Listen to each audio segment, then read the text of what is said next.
So dahil lumabas lang sila saglit, meron akong ikikwento sa inyo.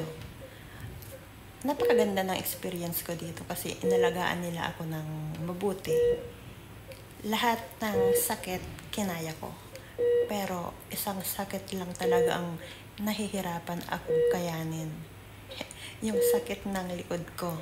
Kaya sabi ko dun sa kaibigan ko, kung dadalawin niya ako, hindi pagkain ang dadalhin niya, kundi salon pass. Salon pass. Ang sakit ng likod ko. So, ito na yung salon pass. Dumating na. Ilalagay niya ng salon pass. Caregiver tong hinayar niya. Caregiver at Hindi. nursing assistant. Hindi. Masakit yung naopera sa akin. Ang masakit sa akin yung likod ko. Ito, okay na. Ilalagyan na ng salon pass. Sandali. Eiffel ka muna. Eiffel ka. Kukuha. Asa yung salon pass na sa taas? Ganun. Oh, dito pa sa baba. One more dito sa Kaya baba. nga, dalawa. Yan, para mawala na yung... Dito pa. Gusto mo din eh? Parang hindi ko patanggap na tumatanda na ako.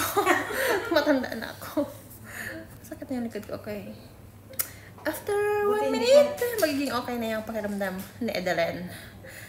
Thank you, Rayales, ha? Ayan, yan ang, nagdala ng Nursing aking assistant. nursing.